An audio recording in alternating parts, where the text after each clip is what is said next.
જય માતાજી ખેડૂત મિત્રો, મારી ચેનલમાં આપ સૌનું હાર્દિક સ્વાગત છે. અને આજે આપણે વરિયાળીની વાત કરવાની છે.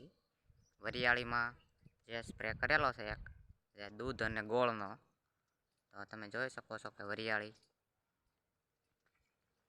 જે પાછળ દેખાય છે એ બધી વરિયાળી છે અને એમાં દૂધ અને ગોળનો સ્પ્રે કરેલો છે. તો જોઈ શકો છો મેં ખેડૂત મિત્રો કે આપણે વરિયાળીમાં દૂધ અને ગોળનો સ્પ્રે કરેલો છે અને રિઝલ્ટ પણ જોરદાર મળેલું છે. જોઈ શકો છો ને એમાં મધમાખીઓ પણ ઘણી દેખાય છે ને રિઝલ્ટ પણ સારું મળેલું છે. તો જ્યારે ફ્લાવરિંગ સ્ટેજ ઉપર હોય વરિયાળી ત્યારે હંમેશા દૂધ અને ગોળનો ઉપયોગ કરવો જોઈએ, જે છંટકાવ કરવો જોઈએ, ઘાટો સ્પ્રે કરવાનો છે અને જોરદાર રિઝલ્ટ મળે છે વરિયાળીનું.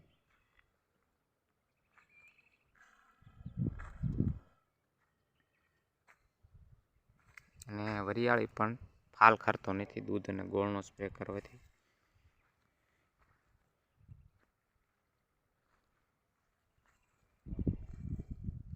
જોરદાર રિઝલ્ટ છે. તો પંપમાં છે 250 ગ્રામ દૂધ લેવાનું છે, ગાયનું દૂધ, ગીર ગાયનું દૂધ લેવાનું છે અને 100 ગ્રામ ગોળ ઓગાળીને નાખવાનો પંપમાં અને સ્પ્રે કરવાનો છે. આમાં છાંટવાનું છે એટલે રિઝલ્ટ જોરદાર મળે છે વરિયાળીમાં.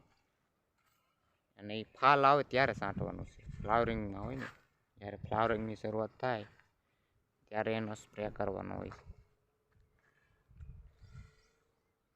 અહીંયા ગજબની વરિયાળી છે, જોવો એકદમ.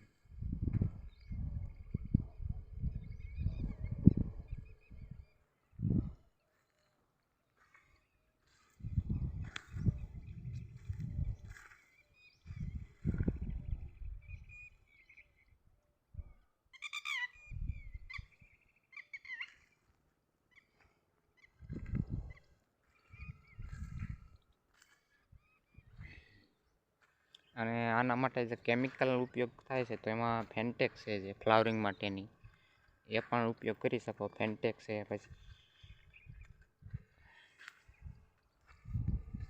ફ્લાવરિંગ માટે તમે ફેન્ટેકનો પણ ઉપયોગ કરી શકો છો. એ પણ એક ઓર્ગેનિક પ્રોડક્ટ જ આવે છે.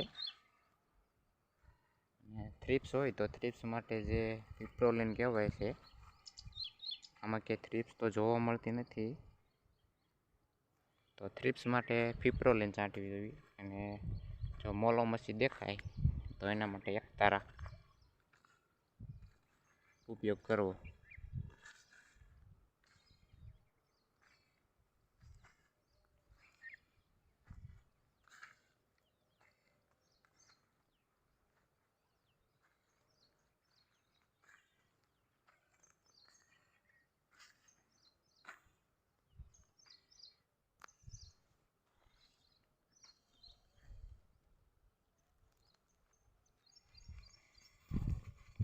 તો આમાં એક સ્પ્રે આપણે દૂધ અને ગોળનો કરેલો છે.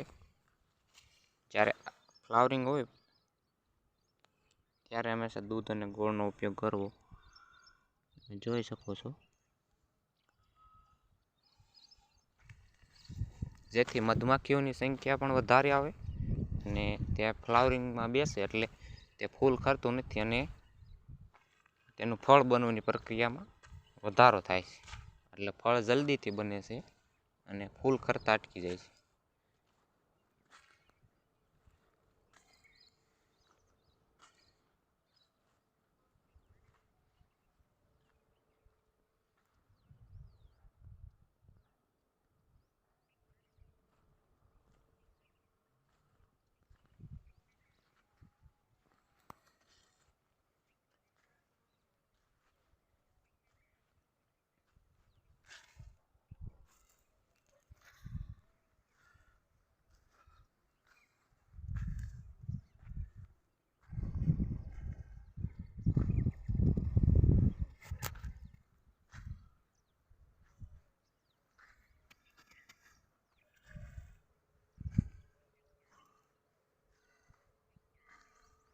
તો અમુક વરિયાળીમાં જે પિયત આપેલું છે અને ટ્રેક્ટરેથી આ 3 સાવ વાવેતર કરેલા છે.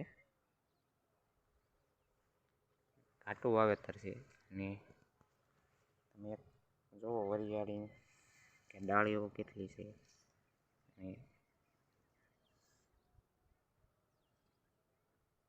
શાઇનિંગ કેટલું છે.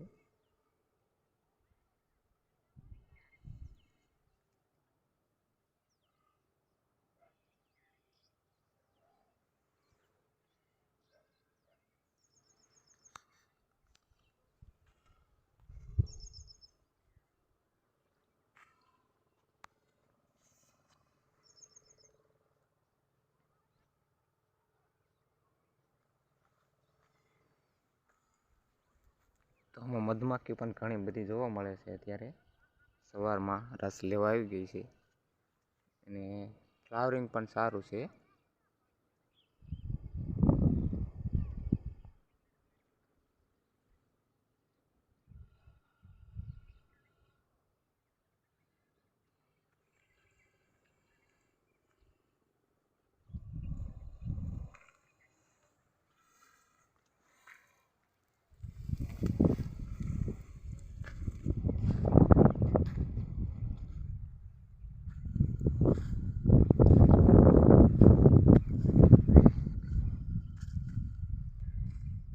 અને દૂધ અને ગોળનું જ્યારે કોઈ પણ પાક હોય એમાં ફ્લાવરિંગ સ્ટેજ ઉપર તમે છાંટો તો તેમાં રિઝલ્ટ સારું મળે છે. કારણ કે દૂધમાં છે એ ફોસ્ફરસનું પ્રમાણ વધારે હોય છે અને દૂધમાં છે એ પ્રોટીન હોય છે અને ગોળમાં ફોસ્ફરસ હોય છે.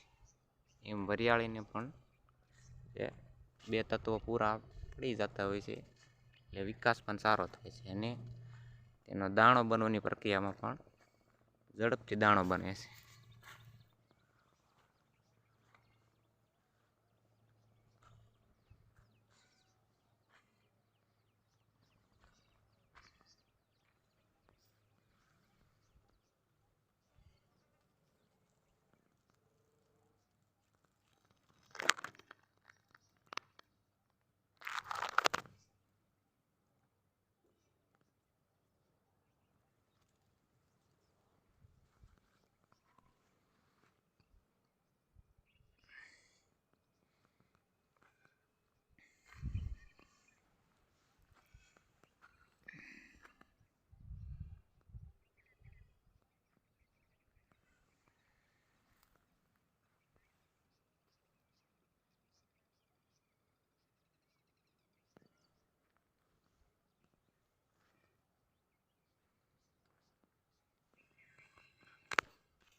તો ખેડૂત મિત્રો, વિડીયો સારો લાગ્યો હોય તો શેર કરજો અને સબસ્ક્રાઈબ કરવાનું ભૂલતા નહીં.